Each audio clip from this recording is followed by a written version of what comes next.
নমস্কার, Surajit academy YouTube চ্যানেলে আপনাকে স্বাগত জানাই। এই মুহূর্তে শ্রমশ্রী প্রকল্প নিয়ে পশ্চিমবঙ্গে এক প্রকার ঝড় উঠেছে। এখন প্রত্যেকেই দাবি করছে আমরা প্রত্যেকেই শ্রমশ্রী প্রকল্পের জন্য যোগ্য, আমরা প্রত্যেকেই আবেদন করব এবং সকলেই মাসে 5,000 টাকা করে বছরে 12 × 5 = 60,000 টাকা আমাদের অ্যাকাউন্টে ঢুকবে। এই দাবিতে আপনারা অনেকেই রয়েছেন, অনেকেই ভাবছেন, কিন্তু আসলে আপনারা এই স্কিমের যে প্রকৃত গাইডলাইন কি রয়েছে, এই স্কিমের মাধ্যমে অ্যাকচুয়ালি কারা টাকা পাবে, কারা এই স্কিমে নাম লেখাতে পারবে, দুটো বিষয়টা কিন্তু আলাদা। অতএব এই ভিডিওতে আমি মূলত যে কয়েকটি বিষয় আপনাদেরকে ক্লিয়ার ইনফরমেশন দেব, সেটা হচ্ছে এই যে শ্রমশ্রী প্রকল্প যে চালু করা হয়েছে, মাননীয় মুখ্যমন্ত্রী ঘোষণা করেছেন কিছুদিন আগে। এই শ্রমশ্রী প্রকল্পের এই যে স্কিম, এই স্কিমের বিষয়টা কি, স্কিমের গাইডলাইন কি রয়েছে, কারা এই স্কিমের জন্য আবেদন করবেন, কারা এই স্কিমের টাকা পাবেন বা বেনিফিট আপনারা পাবেন, কি যোগ্যতার প্রয়োজন আছে এবং কি কি ডকুমেন্টস আপনাদেরকে দিতে হবে এবং কিভাবে আপনি আবেদন করবেন, সমস্ত কিছু কিন্তু এই মুহূর্তে ধোঁয়াশার মধ্যে রয়েছেন আপনারা। অনেক জায়গা থেকে ভুলভাল ইনফরমেশন আপনারা পাচ্ছেন, কিন্তু অ্যাকচুয়ালি আমি একেবারে সরকারি যে গাইডলাইন আমার হাতে চলে এসছে, সেই গাইডলাইন ধরে আপনাদেরকে আমি পুরো ডিটেলসটা আমি আপনাদেরকে আলোচনা করব। প্রথমত বলবো যে এই স্কিম 21/8/2025 থেকে, ডেটটা মনে রাখবেন, 21 অগস্ট 2025 থেকে এই স্কিম কিন্তু কার্যকর বলে গণ্য করা হবে। আমি বলবো আপনারা আগে অনেকেই আপনারা অ্যাপ্লাই করে রেখেছিলেন এই কর্মসাথী প্রকল্পের বা শ্রমশ্রী কর্মসাথী প্রকল্পের পোর্টালে, আপনারা অনেকেই আগে থেকে অ্যাপ্লাই করে রেখেছিলেন, সেই প্রসঙ্গেও আসবো। কিন্তু এখানে যেটা বলা হচ্ছে যে 21/8/2025 তারিখেই থেকে এই প্রকল্প কার্যকর বলে গণ্য হবে। দ্বিতীয়ত বলা হচ্ছে যে এই প্রকল্প 2023 সাল থেকে একটি পোর্টাল ওপেন করে দেওয়া হয়েছিল পশ্চিমবঙ্গ সরকারের গাইডলাইন অনুযায়ী, সেটা হচ্ছে কর্মসাথী প্রকল্প। সেই প্রকল্পে আপনারা যারা মাইগ্রেট ওয়ার্কার হিসেবে, অতএব পরিযায়ী শ্রমিক হিসেবে আপনারা যারা নাম লিখিয়েছিলেন, আপনারাও কিন্তু এই প্রকল্পের জন্য, এই প্রকল্পের আওতায় রয়েছেন। অতএব 2023 সাল থেকে কিন্তু এই প্রকল্পের জন্য অনলাইন পোর্টাল খুলে দেওয়া হয়েছিল। কিন্তু 21/8 থেকে এই প্রকল্প কার্যকরী হলো।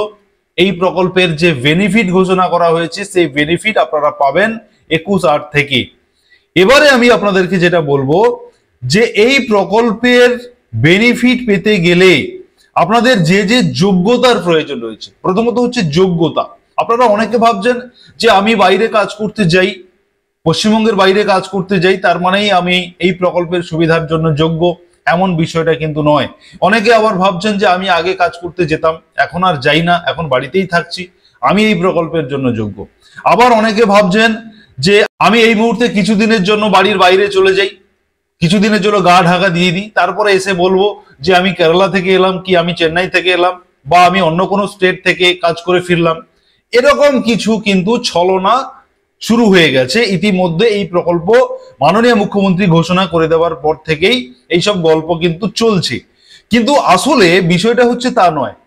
বিষয়টা হচ্ছে এখানে যে যোগ্যতার কথা বলা হয়েছে, যে আপনি এই প্রকল্পের সুবিধা তখনই পাবেন যখন আপনি ভিন রাজ্য থেকে, অন্য কোনো রাজ্য থেকে বিতাড়িত হয়ে, কর্মচ্যুত হয়ে, কর্ম হারিয়ে আপনি যদি পশ্চিমবঙ্গের বাসিন্দা হয়ে থাকেন এবং পশ্চিমবঙ্গে আপনি যদি ফিরে আসেন, তবেই আপনি এই প্রকল্পের জন্য যোগ্য। আপনারা অনেকেই এমনটা ভাবছেন যে আমি বাইরে কাজ করতে যাই মানেই আমি এই প্রকল্পের সুবিধাটা নেব।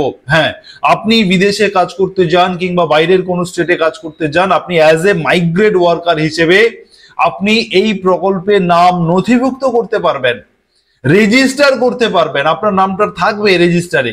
কিন্তু 5,000 টাকা প্রতি মাসে কিংবা 12 মাসে 60,000 টাকা, এবং এই পশ্চিমবঙ্গে আপনাকে একটি কর্মসংস্থান দেওয়া হবে, একটি কর্ম দেওয়া হবে, আপনাদেরকে বিভিন্ন কাজে নিযুক্ত করা হবে।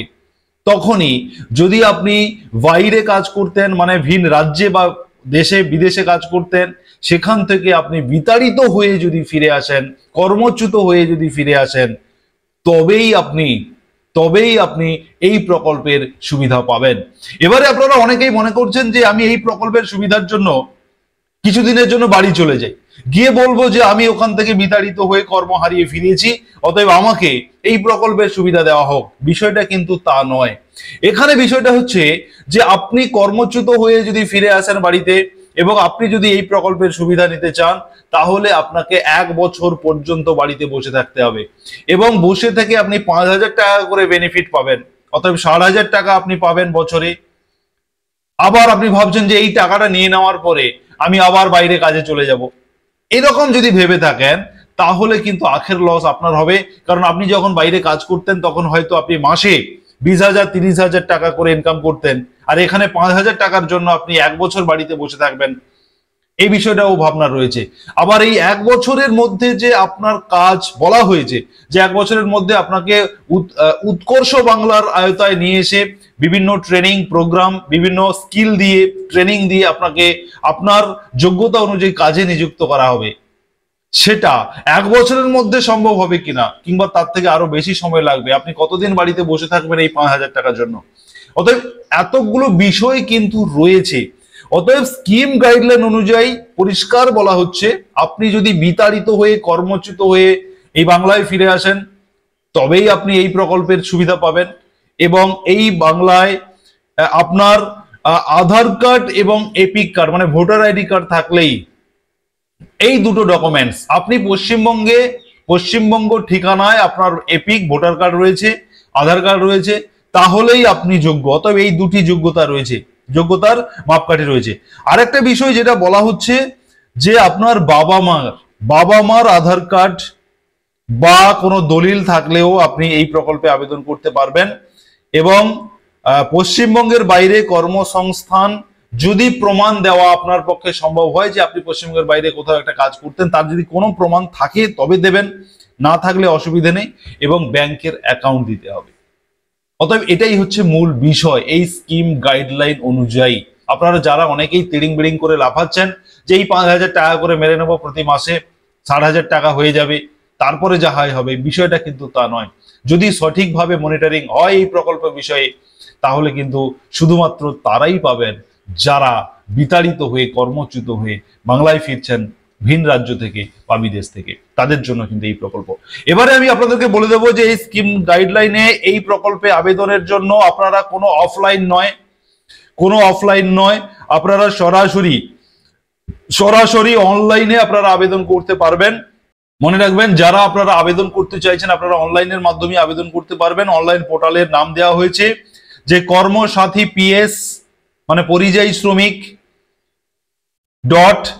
.wvlabor.gov.in এই অফিসিয়াল ওয়েবসাইট থেকে আপনারা অনলাইনের মাধ্যমে আপনারা আবেদন করতে পারবেন।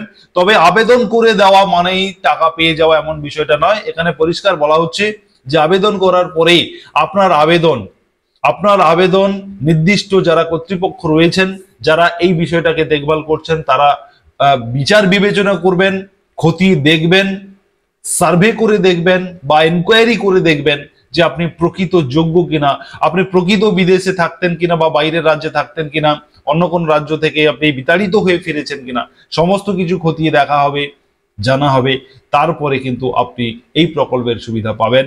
এমনটাই কিন্তু বলা রয়েছে স্কিম গাইডলাইনে। আমি আপনাদেরকে সমস্ত গাইডলাইন স্ক্রিনে দিয়ে দিচ্ছি, স্ক্রিনে দেওয়া রয়েছে। আমি যা যা বলছি সবটাই এই স্কিমের গাইডলাইন মেনে গাইডলাইন ডাউনলোড করেছি, ব্যাপারটাকে বুঝেছি, তারপরে আমি আপনাদেরকে ইন্ট্রোডিউস করলাম। আপনারাও পাশে স্ক্রিনে দেওয়া রয়েছে, আপনারা চাইলে পড়ে নিতে পারেন। পরিযায়ী শ্রমিকদের জন্য বা এই শ্রমশ্রী প্রকল্পের জন্য আপনাদের যদি আরো বিশেষ কিছু তথ্যের প্রয়োজন হয়, আপনারা অবশ্যই সাবস্ক্রাইব করে নোটিফিকেশন বেল বাটন অন করবেন এবং তার সঙ্গে সঙ্গে কমেন্ট সেকশনে আপনার যদি কোনো জিজ্ঞাসা থাকে অবশ্যই লিখবেন। ধন্যবাদ।